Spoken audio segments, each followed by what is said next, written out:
This is People I Know Show. I'm your host, Curt Carstensen. This is episode 3 of the podcast, and this is going to be part 1 of 2 of a conversation I had with my longtime friend, John Hadden. I chose John because he and I have known each other for a long time, and we tend to have some really deep, good conversations. And the conversation today isn't so much about John and I's interaction together, but he's a good partner for this conversation because in this episode, my goal is to state my vision for the world, and to talk about some of the things related to that. And my vision is to end the suffering related to race, religion, and sexual orientation. There are many people in this world that have to live a fairly difficult life, especially at times because they are different than the norm in one of these ways. And for some reason, some of the norm decides to make these people's life more difficult, or for a variety of other reasons and historical things, life can be more difficult for somebody if they're in the minority. And me, not being in the minority in the vast majority of areas of life, or at least it seems to be, I'm in good shape with that, but I feel like I'm in position also to recognize the differences in others, the differences in people, and the things that are causing pain in the world that I don't think need to. So John and I talk about these topics, some pretty deep topics, but we decide to go for it, and it's a good introduction to some of the other conversations that I hope to have down the road in this podcast. Some of the people I talk to have impacted me directly in one of these 3 ways, trying to understand the world better from my perspective and getting to know different people. And the point of this podcast is to let those people into your world as well, if you allow, by listening to People I Know Show. A reminder, if you have any questions or comments, you can email directly to me, peopleiknowshow@gmail.com. There's a Facebook page. Go ahead and like that, People I Know Show. And also an Instagram page that I've started up recently. I'd like to build up my followers there. So if you have Instagram, hop over to that and search for People I Know Show, @People I Know Show. And you can follow that page there. Episode number 3 of People I Know Show, Curt Carstensen with John Hadden.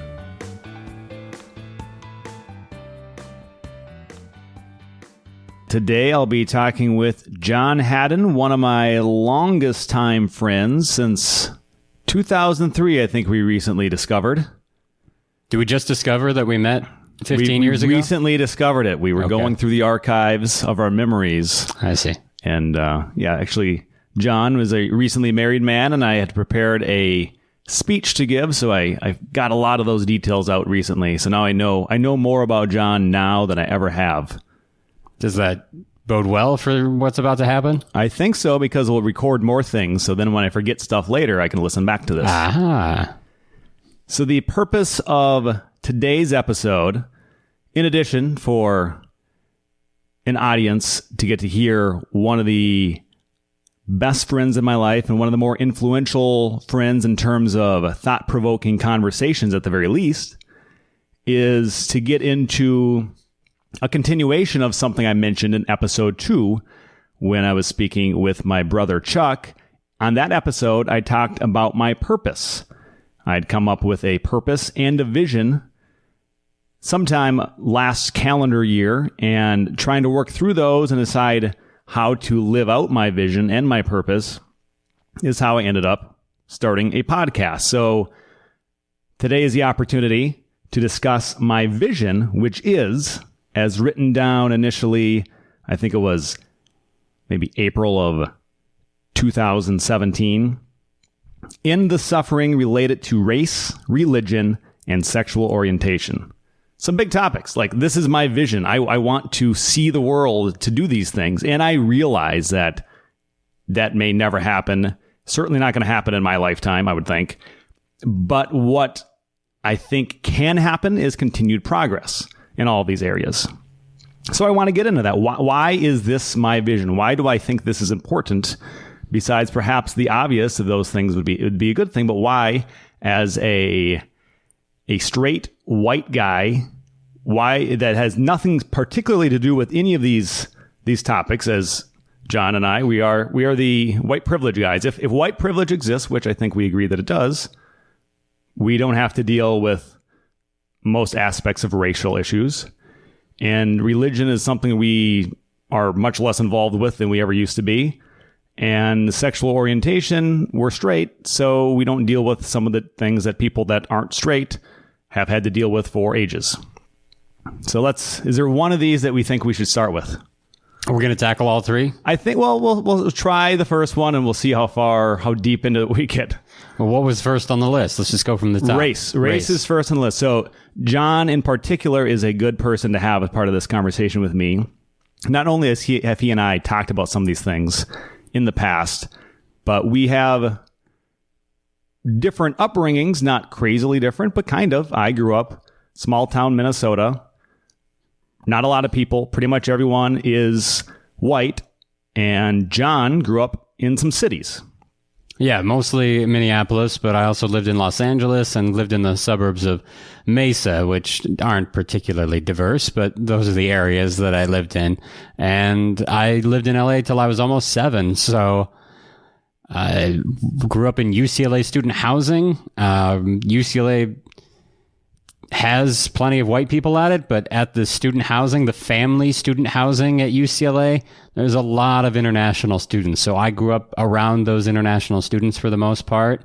And then my grade schools, kindergarten and whatnot, were all fairly diverse. And when I came to Minneapolis, I found some of that as well. Minneapolis is a whiter city than LA, and there's no doubt about that. But certainly in comparison to the rest of the state, Minneapolis has quite a bit of diversity.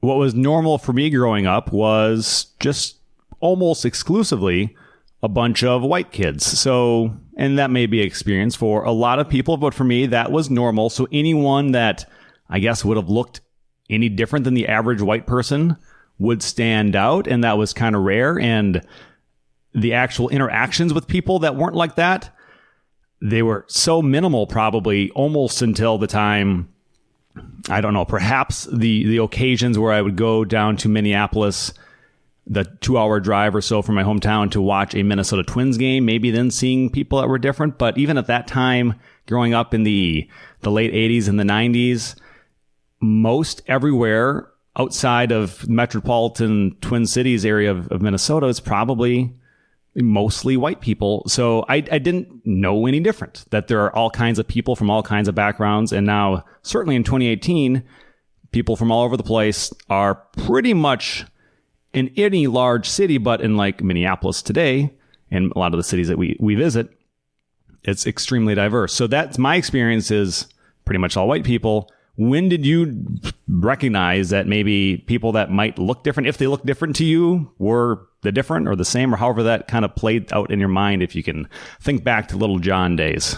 I haven't really grown that much, but I think, growing up, obviously I knew there were differences. I didn't necessarily think about how we looked, but I listened to language. Because I lived in an area where there were a lot of international students as a child, I heard all these different languages, and I didn't know what they were saying, so I knew that they were from somewhere else and they were different than myself and my family.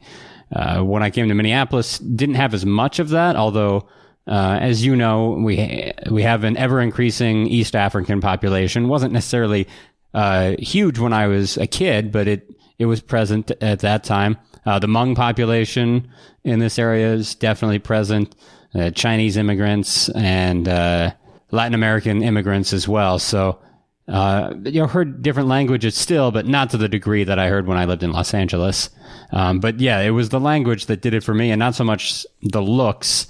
I do very distinctly remember being in 3rd grade, I want to say. I don't remember the grade, but I remember the experience of playing on the playground with a young black boy who called me the N-word in like a friendly manner, right? He wasn't upset with me, but I didn't know how to respond to that. I knew I wasn't supposed to say that word, and it seemed odd that he was saying it to me, and I knew that word was a word used to describe black people in a negative way. And so I was very confused as to why he would say it to me because I wasn't black, why he would use it at all because it was inappropriate in my household to use that. And so that's one of those memories that I have as a younger person, not knowing how to react in that situation. And I think some of my first experiences, besides there's foreign exchange students were relatively common where I was from, where maybe 1 or 2 students per year would come from some foreign country, and everyone seemed to like those people. But in most cases, they were coming from a country where they didn't look that different than the average population of my hometown. But I know, as I mentioned, maybe going to a Minnesota Twins baseball game, that would be a case where the players on the team or the other major league teams or the other sports teams, that would be the very minimal exposure that I would have to anyone that wasn't white. And then... Oh, there's more than that. You've told me about your family rolling into North Minneapolis by accident on the way into those sporting events. So this is... But I guess what I was saying is the existence of people that weren't white, I pretty much knew from sports or the news, and it's far so often at that day, probably, or at least in me trying to remember it, it was probably something negative. Yes, the news usually is. Something negative about someone that's, maybe they're black or wherever someone might have been from, and some sort of crime had been committed. So I think culturally, in the small town, in this case Minnesota, but it's probably small town, a lot of places in this country, small towns all across the world, as I've learned, people experience the same things. They might judge the white people or whatever kind of people the same way that in a small town, not exposed to much different, we might look at someone as different, and the reaction is fear or negativity. So the thing that John had just referenced a minute or two ago, there was one distinct memory where we were, I think, leaving a Twins baseball game from downtown Minneapolis, or maybe arriving there, but somehow, I think at that time, last week's guest, Chuck, my brother, was a new driver. He might have been 16 years old, and he was the one driving, and he might have made a wrong turn, and we ended up what I presume was North Minneapolis, because the people walking around were probably almost all black or African American, and that was... Unfortunately, but the reality at that time, we were afraid. Like, we didn't know. We knew we didn't belong there, or we thought we didn't belong there, and we just wanted to get out of there. And that's the reality of my experience, and maybe it would be for others. I guess I can't speak for anyone else specifically, but I feel like this might be something other people would share, is there was a difference. We were different. They were more likely than anything to be scary people because they're different and black, and that's what I would have felt at that time. So growing up with that idea, it takes a long time and a lot of really positive experiences to begin to unravel that thing. And it's I don't know that it's any fault of my parents or my upbringing. I think mostly it's just the culture of being in a non-diverse area. Anything that's different is more likely to be scary or something to be feared.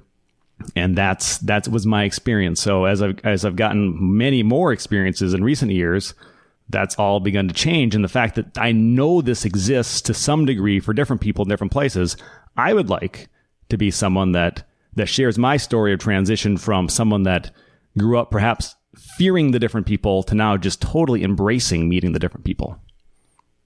We've got a platform to share those stories, and you're doing so right now. Yes. So that's why we're here. That's one of the main reasons I wanted to have a podcast. Is first, this is a good opportunity to just kind of lay some of these things out there. And then as we get going, and the people I know show, the fact that I named it this title is I'm going to continue to talk to people I've met. Some people have really made an impact in my life in big ways, and some people I know just a little bit, but I think they have a good or interesting story to tell. And I'd like to introduce some of the people that have helped change me, make me feel like, yeah, we're all different. As individuals, we're all different, and some of us look way different than the others, but generally, we are all people that are worth knowing in some way and are interesting and have a unique life experience. And I'd want people to look at each other with that initially thinking, this person looks different than me. They might be very interesting, and I want to get to know them, as opposed to that person looks different and I should be afraid or something, or just not want to talk to them. Yeah, I mean, you've hit on something that most of us feel that we know after having the experience that you talked about, getting to know lots of different people, and that's that fear comes from ignorance. And when you're ignorant about other people, then you automatically fear them because you think that they are different than you. But like you said, there's usually much more commonality. We all want the same things for ourselves, to, win the jackpot tonight, or to, have our kids have a better lives than we lived, or whatever those things are. They're pretty common around the world. And since John mentioned the jackpot tonight, we're recording this the night of the really, really big jackpot. Unless no one wins it tonight, then the really, really, really big jackpot will maybe be the day that this podcast is released. But regardless, even if I win the jackpot, these episodes will continue. What's their slogan? It's always big? I don't know. I don't know about these always big things that you speak of. I'm sorry. I don't play, but I know the advertising. I think, I've heard it. I don't know if that is the Powerball or the Mega Millions. Tonight, I will be the Mega Millions, actually Mega Billions winner tonight by coincidence, because the prize is so big.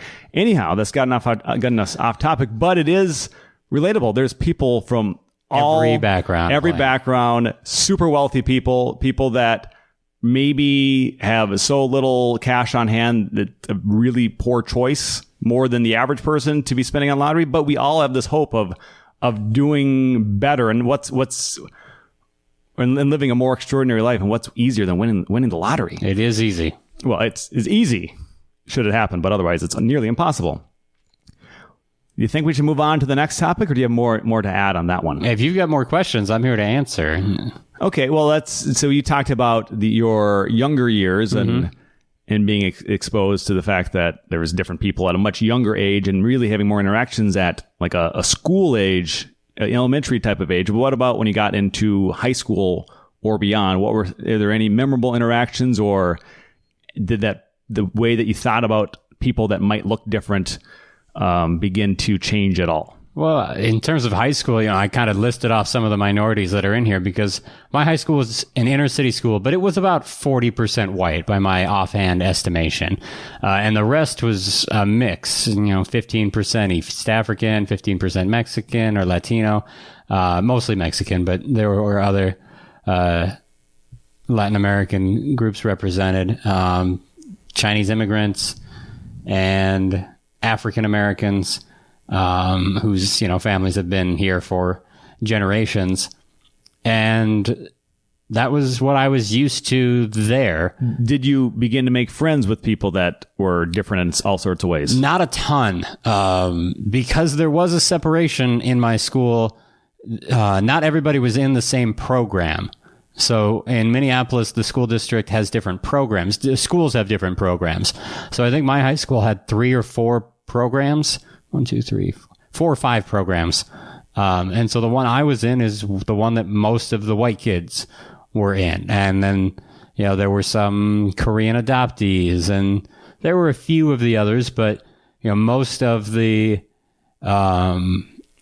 folks that were Latin American or African American, they were in a specific one. There was a Native American driven one specifically, because my high school is very close to a Native American area still in Minneapolis. Right now, that's where the tent city is going on. So people are kind of hearing about that. And that's the area where those kids came from, not the tents themselves, because that's fairly recent. But so I was exposed to them and around them, but I wasn't necessarily in class with them. I wasn't necessarily making friends with them. And I didn't play sports. I played, 1 year of one sport. So I didn't meet a lot of people outside of the classroom when I was in high school. I mostly just worked. And so after school, I went to work every day. But what really opened my eyes was traveling. And traveling opened my eyes in multiple ways, even though I went to, one of my biggest trips was to go to England and Ireland and Scotland, and those are very white countries. But when we talk about diversity, especially in the U.S., that's code for race at times, right? Diversity means different races, but diversity means difference in all sorts of ways. And I know for the purposes of this conversation, we're talking about race, and that makes sense. But when I got to those countries, it was interesting to see the different ways that people lived and maybe the similar ways that people lived. And they were, of different nationalities.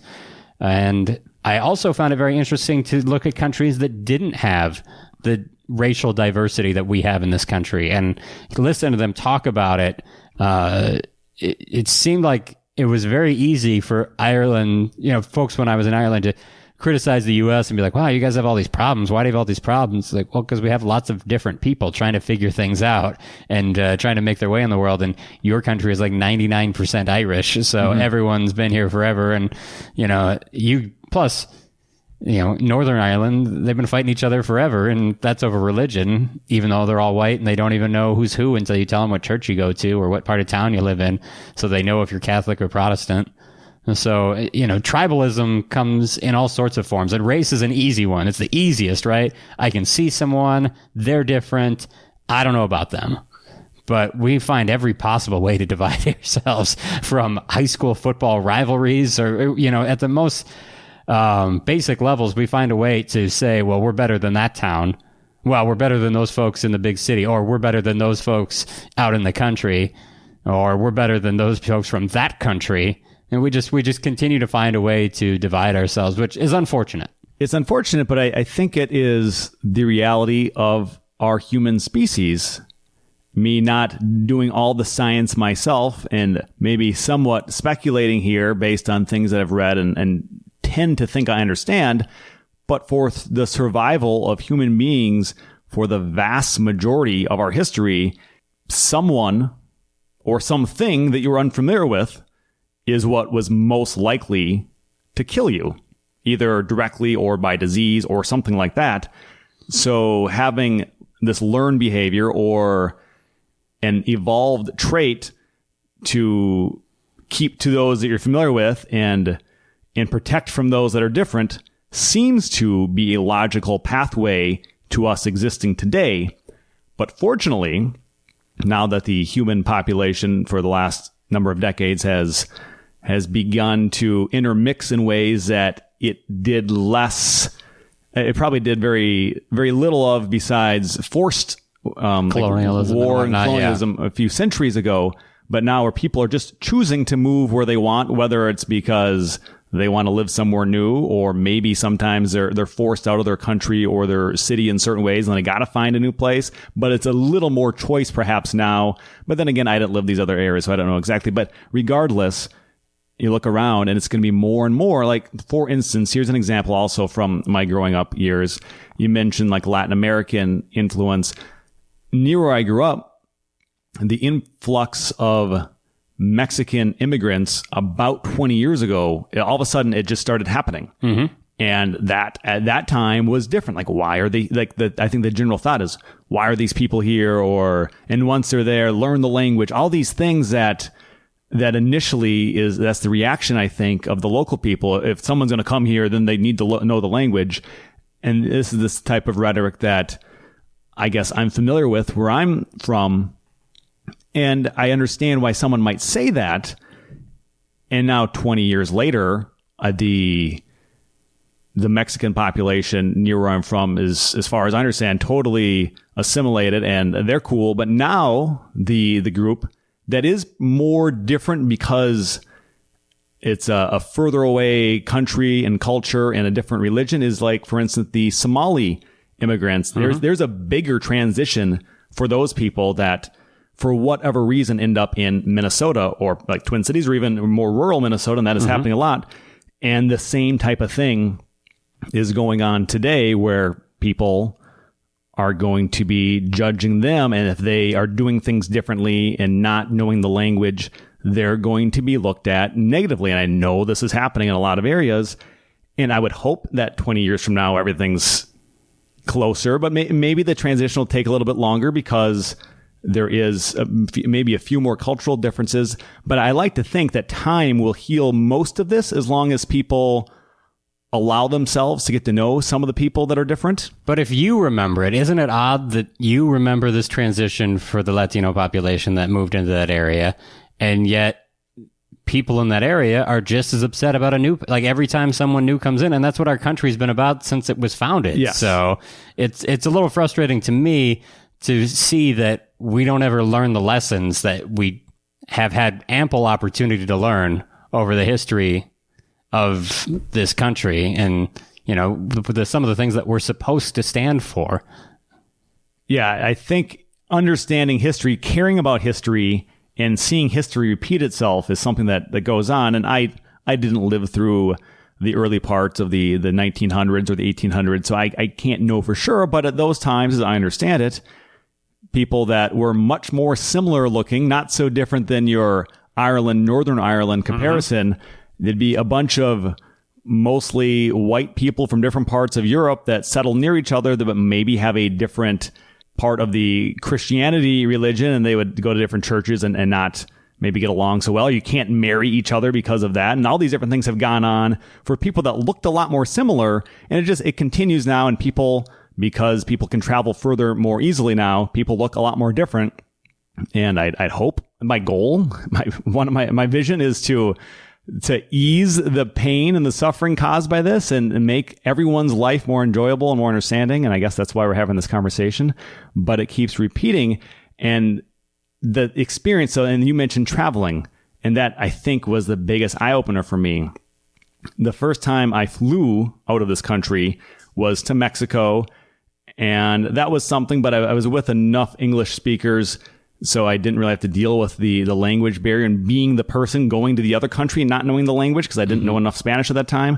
But on the first trip, which was spoke about in the first episode of this podcast with the adventures of Curt and George, when George and I landed in Barcelona, Spain, it took us, I don't know, somewhere near an hour to get off the airport grounds, because we were we didn't know the language enough, and we were struggling. And that was one of the first eye-opening experiences of, I am so lost. Imagine if you had to exist in this way, and that was where your new life was. There, we fought through it, and it was kind of a struggle, but I knew it was just a couple days, and we keep moving on. Let's not forget that you're both college-educated guys, right? Like, you could have been coming to the U.S. as a refugee with barely any education at all, and you've got to figure things out. It's so hard, and I wish that more people would, even if you don't help them directly, just kind of leave them alone and let them get the time that they need to acclimate to this country. It'll happen eventually, and maybe it won't happen quite as much. Maybe they won't assimilate quite as much, but I think it's okay to be proud of where you're from. We have white people today that are still proud of the fact that they're Irish or Italian or whatever, their background is. They still fly that flag, and when the World Cup comes around, they cheer for that team or whatever it is. I don't think that's going to go away, and if you're waiting for that, then you might have to wait a long time, because I think people want to have that tie to their homeland. Yeah, you can choose to be on all the teams that you want to stake your claim on. Like, I'm a part of this country or team or little group or whatever you're involved with.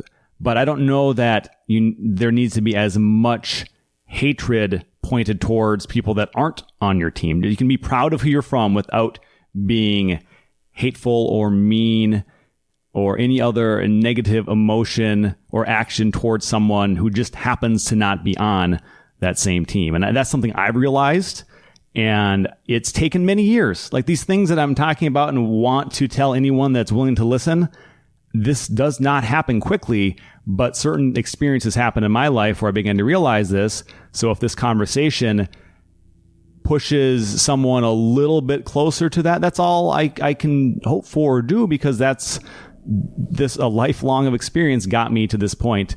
And I think there's one other experience that I wanted to mention before at least I close off this topic. Maybe the greatest minute or two of human experience that I've had in my life was in Munich, Germany, when I was at Oktoberfest. This was September of 2016. This was in Germany, and this is an event that is attended by a lot of Germans, but also people from all over the world. Mm-hmm. It was the evening, a band was playing. a lot of songs in English. I don't know that all of them were, but when they sang "We Are the World," and I was there, and I had just spoken to people from England. There was a New Zealander, South Africa, just a few things that I'm remembering. And most specifically, I just gotten done talking to some Syrian refugees that were living in Germany. One of the three spoke some English, the other two didn't, and had a really powerful conversation. Like, these people were asking me for my country's help, basically, because where they come from, things were so bad. They got out of there, but they still weren't in great shape. They were not there anymore. And then the song "We Are the World" came on, and being a part of that and knowing that the tent was filled with 2,000 or 3,000 people singing this song in English. And for so many of these people, that is not their first language. It was, I assume it brought me to tears, and just like, that was as powerful as a moment I've ever experienced in my life. And just being a part of that so far away from my home, where this song, I assume, was written in this country. That meant a lot to me. And I know I've had different experiences than other people, but having some of these things that I've had, it just feels like this is incredibly important to share some of this, in hopes that the suffering related to race might be eased one person at a time. I want to say one more thing about this, just because we're talking about traveling, and a lot of people can't travel or think they can't travel. And I know when you talk to George, it was all about, don't plan it, or don't, want to travel, do travel, that sort of thing. If you really can't, you can still have experiences like this. We live in the most diverse country in the entire world. It's an amazing place to be. And over the last couple of years, I haven't traveled internationally as much as I would have liked, because I was saving for a wedding and kind of resettling in Minneapolis after living in many different parts of the country. And during this time, my now wife she makes friends with everybody. So, which is great. We have a lot of friends now. It's hard to keep up with them all. But some of those friends have helped introduce us to things that I don't know if I would have done myself, and I certainly wouldn't have done them as well without them. So food is the big one for me. Go and try another culture's food. And if you can meet someone who's from that culture and have them introduce you to that food, take advantage of that opportunity. It is so much fun. We've got a friend who's originally from Hong Kong, so he took us to a dim sum restaurant for breakfast one day. Fantastic. We have friends that have studied abroad in Korea, and then we know Koreans as well, and they've both taken us to get Korean barbecue. Very fun experience. Korean karaoke as well, which is a little different because it's like a private room with just you and your friends, but it's an experience. It's not food. It's something different.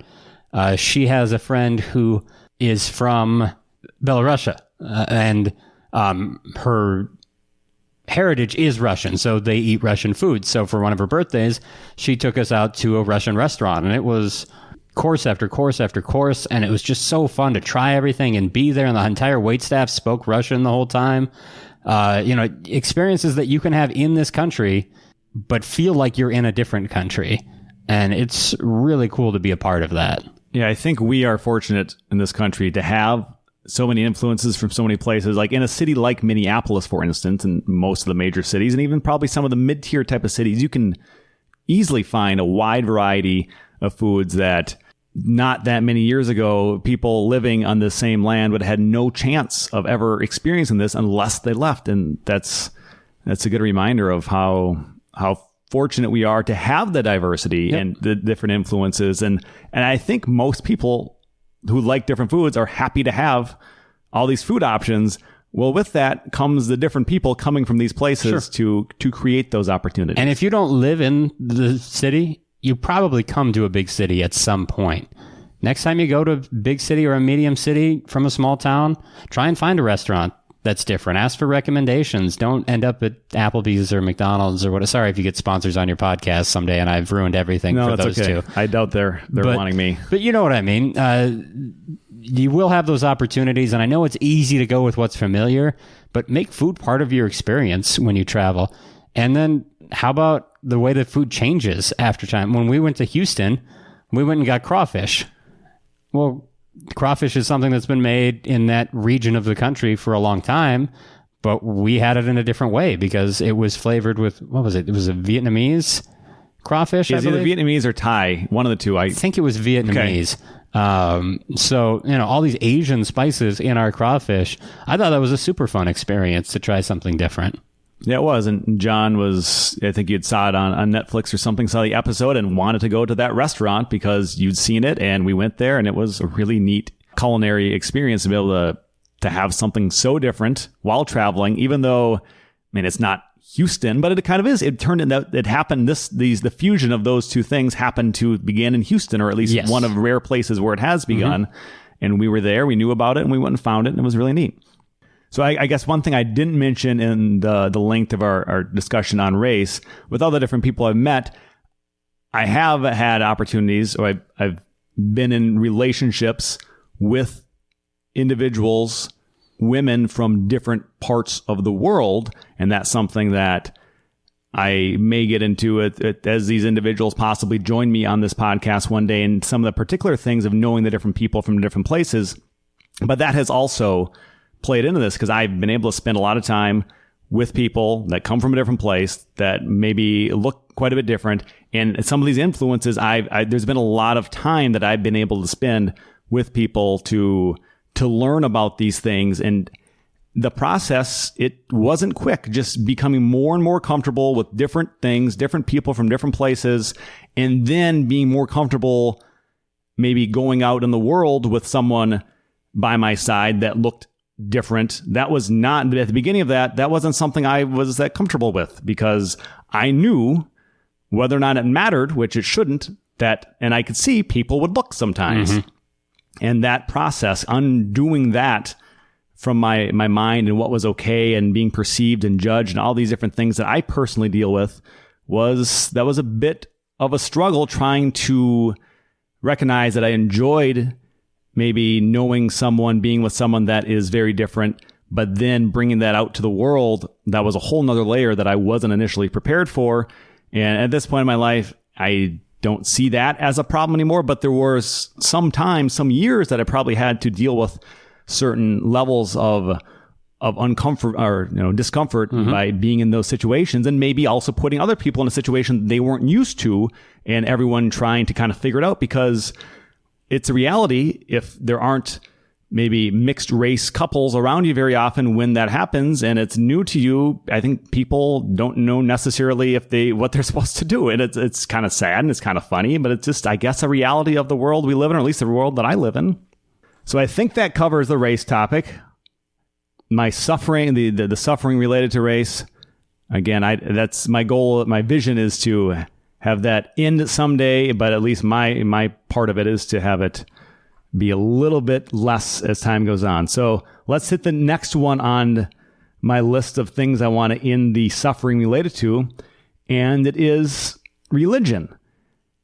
And we have different religious upbringings, and we can get into that a bit, but I think the purpose of this more so is just knowing that throughout history, one of, maybe not the only cause, there's many causes for wars and fighting. You already mentioned one between the Irish and those of Northern Ireland. And in religion, to me, that those religions seem very similar, and I guess maybe they are, but at certain times in history, there's these differences. People fight over it.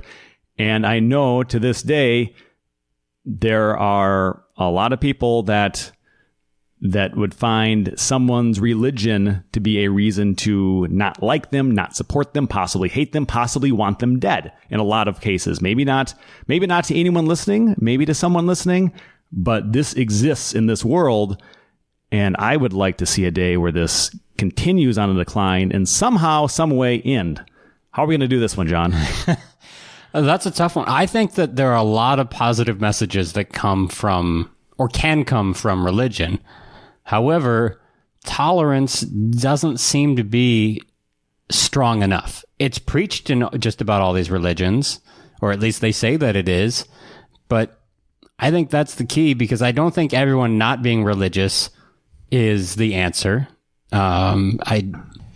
I don't see it happening, but also I don't think it needs to happen. I don't think people need to give up on religion in order for us to be more united.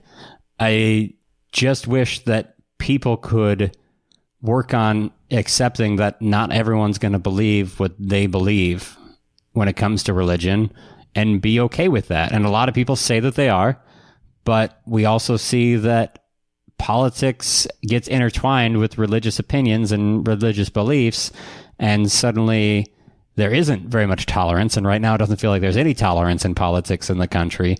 So, and not just this country, elsewhere, right? Like, we're upset with each other, and there's a few minor stories out there that get played up on the news, but in other countries, people are dying over religion all the time still.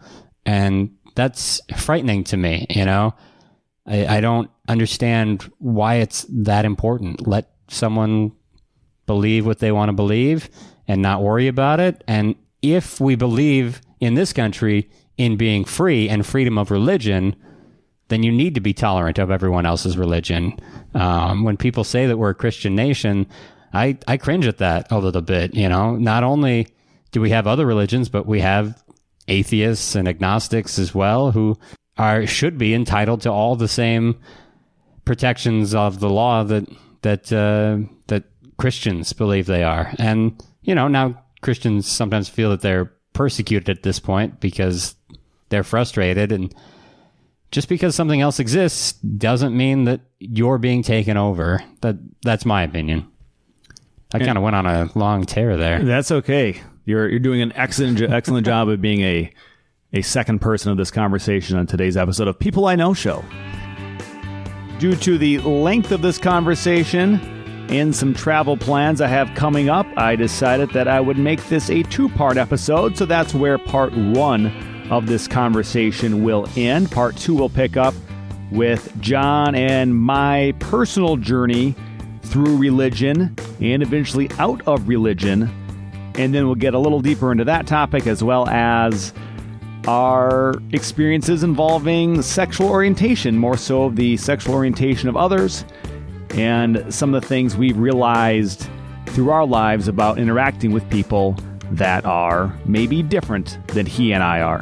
A reminder, you can email the show, peopleiknowshow@gmail.com. I would be thrilled to get some reviews and some ratings on whichever one of the podcast apps or websites you are using. A 5-star rating would be tremendous. Any rating and feedback is something that I would appreciate. Facebook.com/peopleiknowshow or on Instagram @peopleiknowshow. Check those pages specifically for some photos and other content regarding each and every guest that I have on the program.